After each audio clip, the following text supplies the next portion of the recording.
De passage à Jérusalem, les membres de la délégation d'imams et d'associations musulmanes de France affirment vouloir dissiper le mythe selon lequel leur communauté est antisémite. Il y a une forte demande entre tous de souhaiter vraiment une stabilité de la situation et d'un amour de rapprochement. C'est ça qui me touche énormément.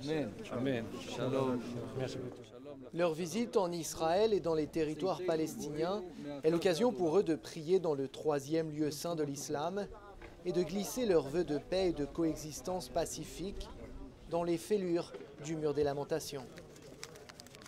On souhaite la stabilité du Moyen-Orient, notamment la création de l'État palestinien et la sécurité de l'État hébreu, deux pays que nous espérons qui vont vivre ensemble, côte à côte, avec paix et sérénité.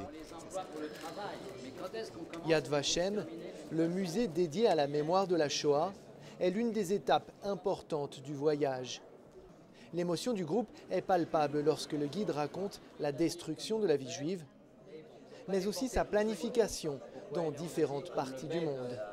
Il y a des camps en Algérie, Bedo et Djelfa.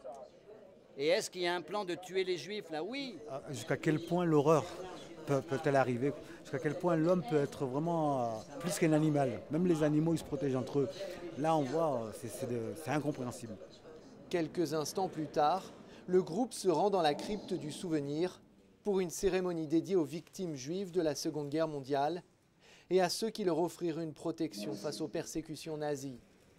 La délégation a également une pensée pour les 4 citoyens franco-israéliens tombés sous les balles d'un jeune homme qui a dit les avoir tués au nom de l'islam.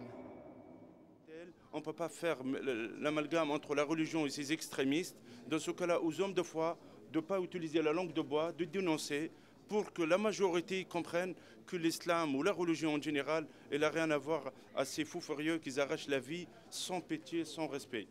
Il y a d'autres moments forts à venir dans le programme des imams de France, notamment une rencontre prévue pour ce jeudi avec le président israélien, Shimon Peres.